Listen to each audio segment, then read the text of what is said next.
Okay, तो आज अपने कौन सा क्वेश्चन कर रहे हैं? हाँ सर। Example number 21। कल एग्जाम्पल नंबर 20 किया था। एग्जाम्पल नंबर 21 है LMN।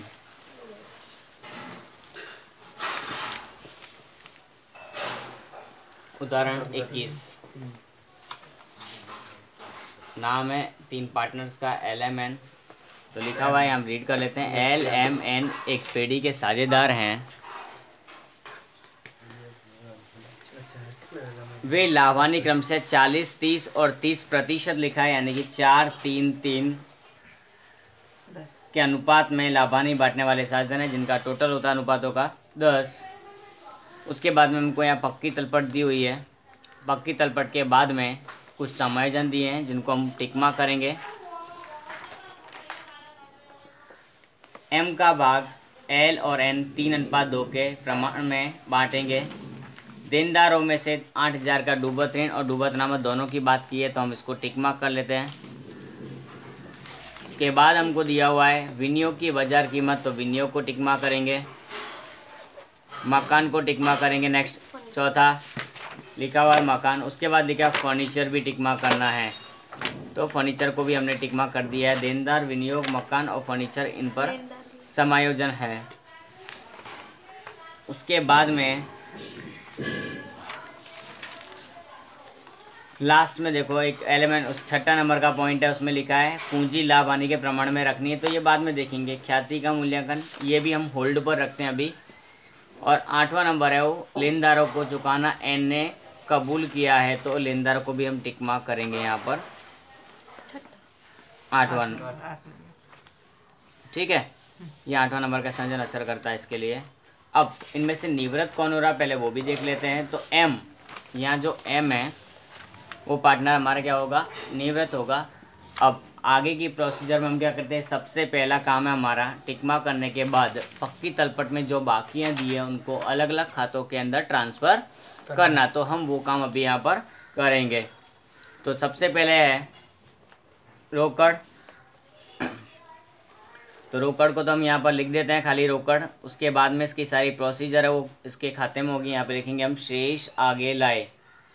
क्या लिखेंगे, शेष आगे लाए। कितना दिया हुआ, 13,000। उसके बाद में लिखा है स्टॉक 32,000 का है, कोई चेंजेस नहीं है, तो मैं लिख दे रहा हूँ यहाँ पर डायरेक्ट स्टॉक 32,000। उसके बाद में लिखा है देनदार, लेकिन देनदार के अंदर डूबत ऋण, डूबत अनामत और बट्टा अनामत तीनों हमने पीछे समायोजन में देखा था, तो हम इसके अंदर कम से कम 3 से 4 लाइन छोड़ेंगे। उसके बाद में हमारे पास विनियोग दिया हुआ है।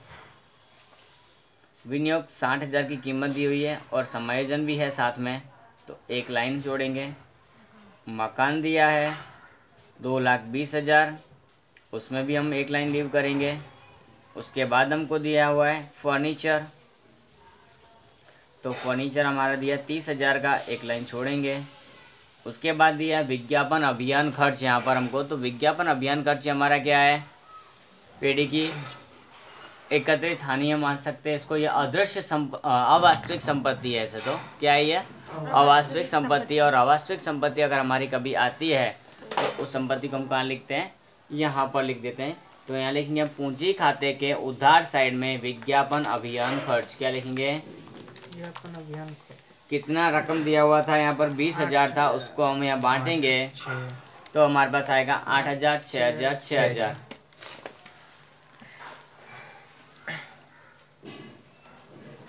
डन।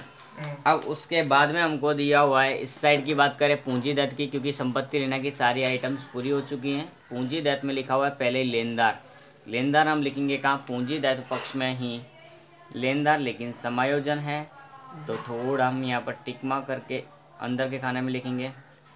आगे विनियोग वृद्धि कमी अनामत, ये कहाँ आता है हमारा, पूंजी खाते के जमा में आता है, तो यहाँ लिखेंगे विनियोग वृद्धि कमी। ठीक है, कितना है ये, 15,000 है, ब्रैकेट में 15,000 लिखकर छोड़ देंगे, क्योंकि इसके ऊपर समायोजन है सामने विनियोग पर। डूबत नाम आता है, होल्ड पर रखना है, बिकॉज सामने देनदार पर टिक मार्क है। पूंजी खाता लिखा हुआ है, उसको हम लिखेंगे पूंजी खाते के जमा में शेष आगे लाए। कितनी शेष है तो 1,80,000 LMN 1,80,000 1,00,000 और 90,000 अलग से एन की है। अब इनमें से निवृत्त कौन हो रहा है एम, तो एम के ऊपर हम राउंड कर देते हैं अभी, ठीक है। तो आगे चलेंगे समायोजनों की तरफ आगे बढ़ेंगे हम। तो उसमें सबसे पहला हमारा ये अनुपात का है जिसकी हमको अभी कोई ज़रूरत नहीं है, तो इसको हम अभी नहीं कर रहे हैं सॉल्यूशन। उसके बाद लिखा है देनदारों में से 8,000 का डूबत ऋण अपलिखित करना है। तो देखो देनदारों में से सबसे पहले होगा डूबत ऋण, क्या होगा कितना है 8,000 का, माइनस करने के बाद कितना बचेगा 72,000। उसके बाद हम क्या लिखेंगे डूबत अनामत, क्या लिखेंगे डूबत ऋण अनामत। कितनी है डूबत अनामत, तो हमारे पास 10%, तो इसका 10% कितना होगा 7200। माइनस करने के बाद कितना बचेगा हमारे पास 64,800। माइनस करेंगे हम बट्टा अनामत भी है, देखो पीछे बट्टा अनामत 5% का, तो 3240 61,560। ठीक है। जो हमारे पास बचेगा उसको हम कहाँ लिख देंगे बाहर के कॉलम में। अब ये तीनों की तीनों चीज़ हमारे लिए क्या नुकसान ही है तो उनकी एंट्री हम कहाँ करेंगे यहाँ पर।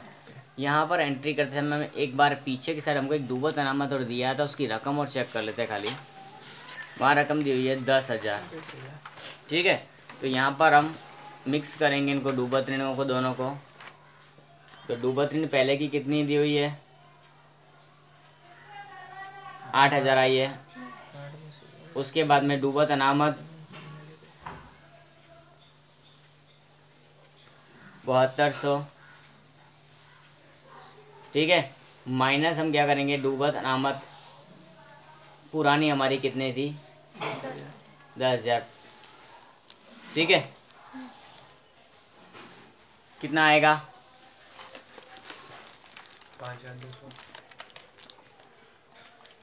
5,200। जब डूबत अनामत इस तरह से सभी साथ में आ जाते हैं तो हम इसको इस तरह से प्लस कर सकते हैं, जो कि हम चैप्टर 2 में टाट के रूप में करते थे, उसी का एक छोटा सा स्वरूप है ये। दोनों पुरानी यहाँ पर, उसके बाद में नई को यहाँ पर हम सॉरी दोनों एक नई दोनों यहाँ पर पुरानी को माइनस कर देंगे। टी कहने का मतलब ऊपर वाला टी नहीं होता है यहाँ पर। उसके बाद में बट्टा अनामत भी है हमारे पास, तो बट्टा अनामत भी हम लिखेंगे कितना है 3240 है, तो वो भी हम यहाँ लिखेंगे, ठीक है। तो ये नुकसान सारा हमारा यहाँ पर हमने लिख दिया है। अब आगे चलते हैं नेक्स्ट समायोजन की तरफ। वहाँ लिखा है विनियोग की बाजार कीमत 50,000 है। तो विनियोग की बाजार कीमत 50,000 है, तो वो कहाँ आएगी देखो विनियोग 60,000 के थे, अभी उसकी कीमत कितनी हो गई, तो क्या हुआ कितनी 10,000। ये कमी हम कहाँ लिखेंगे विनियोग वृद्धि कमी का हमारे पास होता ही है अलग से फंड, उसमें से इसको पहले माइनस करते हैं, जो डिफरेंस बचेगा उसको हम यहाँ बांटेंगे 2,000 1,500 1,500 चेक करते रहना। ये 5,000 जो बांटेंगे उसको कितना आएगा 2,000 1,500 1,500। अब आगे की बात करते हैं इसी के अंदर। तो वहाँ लिखा हुआ है हमको मकान की बाजार कीमत 2,50,000 है, तो मकान ये रहा 220 था, अभी इसकी कीमत कितनी है 2,50,000 है। तो क्या हुआ फ़ायदा हुआ वृद्धि हुई मकान की कीमत में, पहले 220 था अभी 250 हो गया, तो 30,000 की जो वृद्धि हुई हमारी, ये वृद्धि हम कहाँ लिखेंगे पुनः मूल्यांकन खाते के जमा में। क्या लिखेंगे वहाँ पर हम मकान खाता कितना 30,000, जितने की वृद्धि हुई है उतना ही हम यहाँ पर लिखेंगे, ठीक है। अब आगे देखते हैं। तो फर्नीचर में 1,560 अपलिखित करने हैं, तो कमी हो गई, तो फर्नीचर में ये रहा कमी करेंगे 1,560 की, माइनस करेंगे कितना आएगा 28,440। जो कमी हुई है वो हम कहाँ लिखेंगे यहाँ पर लिखेंगे पुनः मूल्य खाते के उधार में, क्योंकि ये हमारे लिए नुकसान है संपत्ति की कीमत में कमी होना, तो 1,560 हमने यहाँ लिख दिया है। अब आगे चलते हैं। लेनदारों में से 5500 के लेनदारों को एन ने चुकाना कबूल किया है। 5500 के लेनदार को कौन चुका रहा है? एन। तो देखो यहाँ पर हम लिखेंगे एन का पूंजी खाता, क्योंकि एन चुका रहा है कितने को? 5500 को। तो इसमें से इसको माइनस करोगे 54,500 आएगा। इसकी दूसरी असर होगी एन के पूंजी खाते में। कहाँ होगी? एन के पूंजी खाते में। कहाँ? जमा साइड में। कहाँ होगी? जमा साइड में। ये माइनस में, यानी कि इस साइड उधार में गिना जाएगा, संपत्ति उधार होती है, और इसको चुका रहा है तो यहाँ क्या आएगा? जमा में। तो यहाँ लिखेंगे लेनदार। क्या लिखेंगे? लेनदार खाता। कौन चुका रहा है? एन। कितना? 5500। तो हमने एन के खाते में देखो 5500 लिख दिया है यहाँ पर। ठीक है, इसकी और कोई दूसरी असर होगी नहीं। बीच में हमारे पास जो हमने होल्ड पर रखे थे, पूंजी खाता इतना रखना है और ख्याति का ये, तो इसके लिए हमको पीछे क्या करना पड़ेगी? कुछ गणनाएं करनी है। उन गणनाओं को करने से पहले मैं पुनः मूल्यांकन खाते का टोटल करके, इसको बंद करके, इसका जो बाकी है आगे ले जाना चाहूँगा। तो 30,000 हमको यहाँ दिया हुआ है, उसमें से इन सबको हम माइनस करेंगे। 10,000 डिफरेंस आएगा हमारा 20,000 का।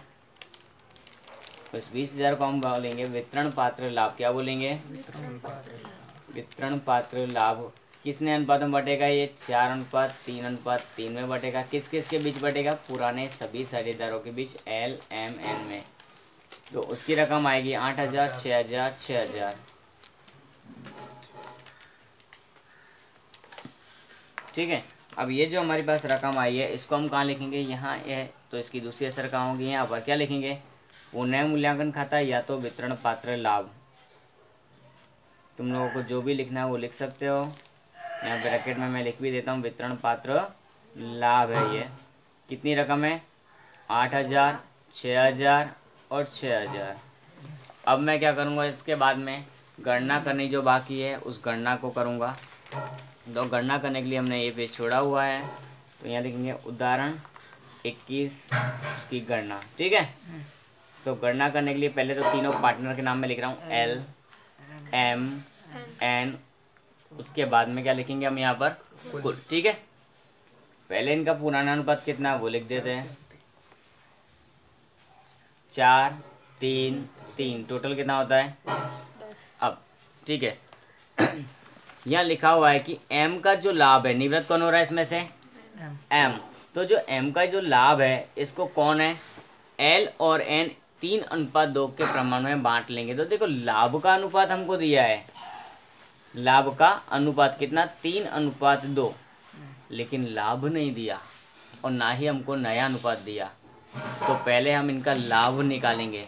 लाभ का अनुपात दिया है, लाभ नहीं दिया है, तो मैं निकालूंगा लाभ का भाग। लाभ का भाग। तो पुराना एम का कितना है उसमें देखो हम लिखेंगे पुराना भाग गुणा, कैसे निकलेगा ये? लाभ का अनुपात। ठीक है, मैं किसका निकालूंगा पहले? ये एल का। एल का लाभ कितना होगा? अनुपात तो पता है मेरे को 3 है, बट एक्चुअल में लाभ है कितना? तो एल का लाभ कितना होगा? 3/10 गुणा लाभ का अनुपात 3/5 है, तो कितना आएगा? 3 दिया 9, 10 पंजे। ये क्या हुआ? एल का लाभ हुआ।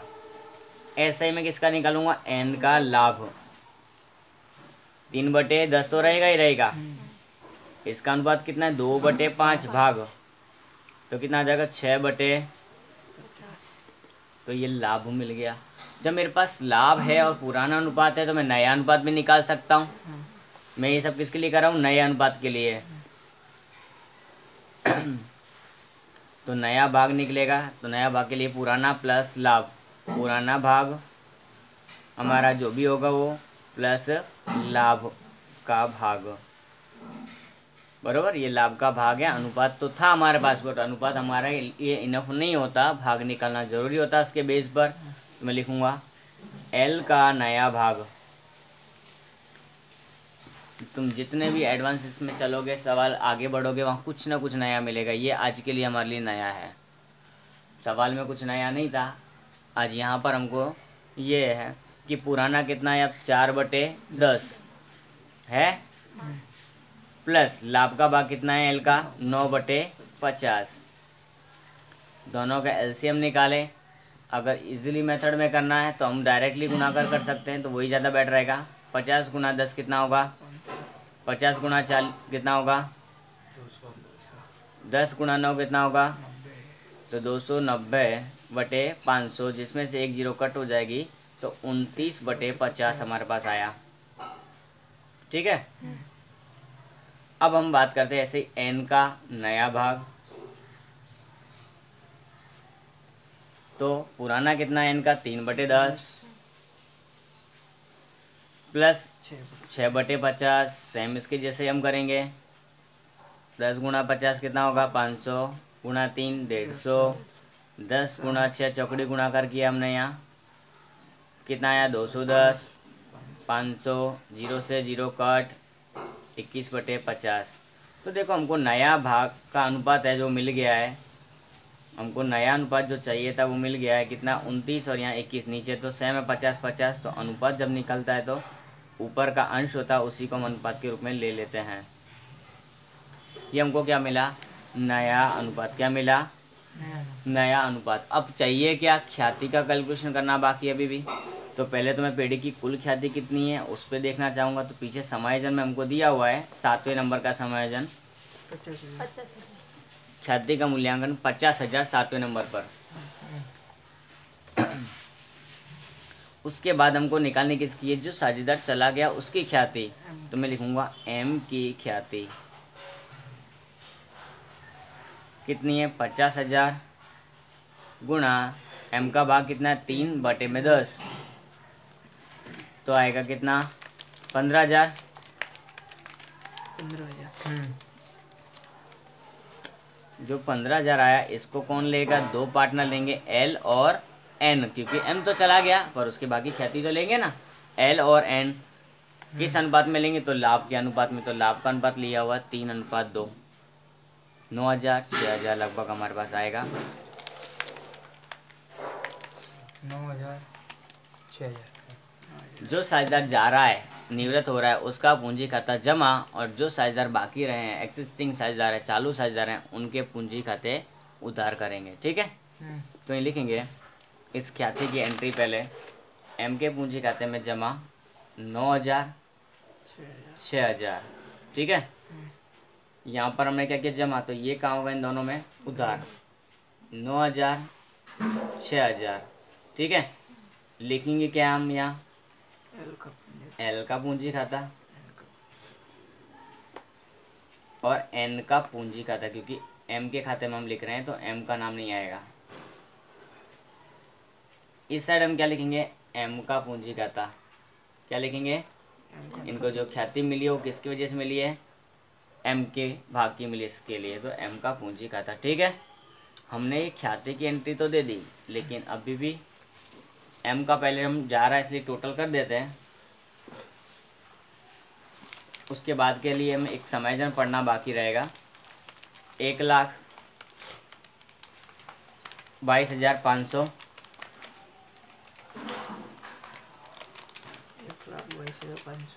डिफरेंस जो आ रहा है वो हमारा, इसमें से इसको माइनस करने के बाद आ रहा है 1,16,500। ठीक है। अब उसका करना क्या है, तो पहले वो देख लेते हैं पेमेंट कुछ करना है या नहीं करना है, या फिर सारा का सारा लोन रखना है। एल और एन की पूंजी इतने प्रमाण में रखनी है, नए प्रमाण में, और आवश्यक समायोजन उनके चालू खाते लिखना है। लेकिन एम का कोई पेमेंट करना ही नहीं लिखा, तो हम इसको लोन रख देंगे। क्या लिख देंगे, लोन खाता। कितना, 1,16,500, जो भी डिफरेंस निकला हमारा ये। ठीक है। ये हम कहाँ लिख देंगे, लोन पहले कहाँ आती है, यहाँ पर आती है, तो हम यहाँ लिख देंगे लोन खाता। किसका, ये एम का, तो हम यहाँ एम लिख देंगे 1,16,500। यहाँ डायरेक्टली और कुछ एम का लोन खाता लिखना चाहो तो भी चलेगा। ठीक है। अब आगे बात करें हम, तो लिखा है एल और एन की पूंजी उनके नए लाभ हानि प्रमाण में रखनी है। तो पूंजी पहले है कितनी वो डिसाइड करना ज़रूरी है। तो यहाँ लिखेंगे पूंजी किस किस की, एल और एन। तो एन का टोटल करते हैं हम, कितना आता है?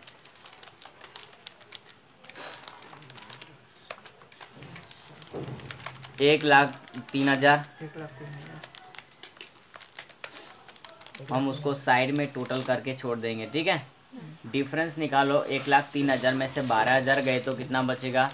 1,71,000। 91,000। हाँ 91,000, ठीक है। तो अंतर जो आ रहा है वो हमारा 91,000 का आ रहा है, पर हमें भी इसको लिखना नहीं है। इसका टोटल करते हैं, 1,90,000 आ रहा है, उसको भी हमको साइड में ही लिखना है थोड़ी देर के लिए। उसमें से माइनस करना है 17,000, 1,72,000 आ रहा है,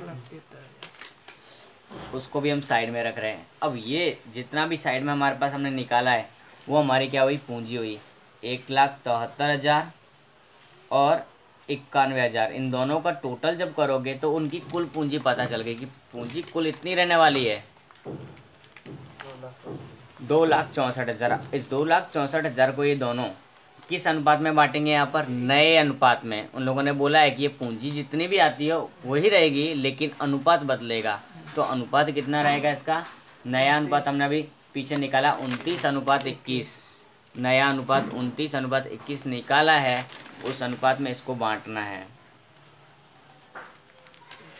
1,53,120, 1,53,120, 1,10,880, 1,10,880। जो ये हमारा डिफरेंस आया अभी यहाँ पर आया, ये कहाँ से आता है हमारे पास? हर बार यहाँ से हम वहाँ ले जाते हैं, बट अब हम इसको कहाँ ले जाएंगे? यहाँ पर क्या लिखेंगे? शेष आगे ले गए। ध्यान रखना, इस चैप्टर में ऐसी सब बातें बार बार होती रहेंगी, हमको उनको ध्यान में रखकर ही आगे चलना है। 1,53,120 और उसके बाद में है 1,10,880। अब हम टोटल करते हैं इस साइड का और इस साइड का, दोनों में से जो ज़्यादा है वो हमारे यहाँ पहुँचेगा। देखो 153 और 17, 170 यानी ज़्यादा इस साइड का आ रहा है। तो हम 1,90,000 वाला टोटल हमने साइड में लिखा हुआ ही था पहले, यहाँ तो 1,90,000 ज़्यादा आ रहा है, उसमें से हम इन सबको माइनस कर देंगे। कितना आया? 1,70,120। तो 19,880 का डिफरेंस आ रहा होगा। तो 19,880 जो आया उसको कहाँ लिखना है? चालू खाते। इन लोगों ने बताया था हमको सवाल में ही कि जो अंतर आया वो कहाँ लेके जाते हैं? चालू खाते। चालू खाते नहीं लिखा होता तो हम इसको कहाँ लेके जाते हैं? बैंक खाते। लेकिन लिखा है तो ज़्यादा अच्छा है। क्या लिखेंगे हम यहाँ पर? चालू खाता, ठीक है। एल का चालू खाता एल में जा रहा है, इसलिए एल के चालू खाते में जाएगा, ठीक है। उसके बाद में अब इस साइड का टोटल करते हैं। देखो इस साइड का टोटल था 1,03,000, उससे ज़्यादा बड़ी रकम तो यही आ गई, तो हम इसका टोटल अब करेंगे 1,22,880। अब ये ज़्यादा आ रहा है तो उसमें से 1,03,000 हमने पहले टोटल किया हुआ ही था, उसको माइनस कर देंगे। 19,880 ही आएगा सेम, वो लिखेंगे हम एन में। क्या लिखेंगे यहाँ पर हम? चालू खाता। क्या लिखेंगे हम यहाँ पर? अब चालू खाते का तुमको पता ही होगा, इस साइड का इस साइड लिखना और इस साइड का इस साइड।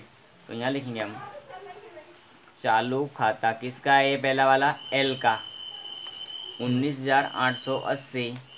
इधर भी हम क्या लिखेंगे? चालू खाता। किसका? एन का 19,880। इसमें अंदर कोई भी एंट्री नहीं आई तो इस खाते का हम टोटल करके 13,000 का 13,000 है, वही हम वापस कहाँ लेके जाएंगे? पक्की तलपट में ले जाएंगे। लिखेंगे शेष आगे ले गए। अगर इस खाते को नहीं बनाया होता तो भी कोई फ़र्क पड़ता नहीं, क्योंकि इसके अंदर कोई एंट्री नहीं आई है। अब हम इस साइड का और इस साइड का, दोनों साइड का टोटल कर सकते हैं और आंसर ढूंढ सकते हैं।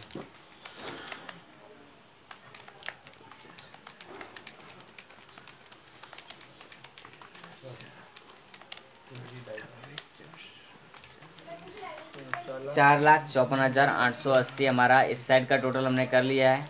उस साइड का टोटल चेक कर रहे हैं तो वो भी हमारा चेक होने के बाद आ गया 4,54,880। तो इस प्रकार हमारा क्वेश्चन है वो हो जाएगा। ठीक है, हमको खास ध्यान क्या रखना है यहाँ पर, जो ऊपर शुरुआत में लाभ का अनुपात दिया है उसको लाभ नहीं समझकर उसके ऊपर से लाभ का प्रमाण निकालना। गलती स्टार्ट होगी तो सिर्फ वहाँ से स्टार्ट होगी, अदरवाइज कोई गलती होने के चांस इस सवाल में नहीं होंगे।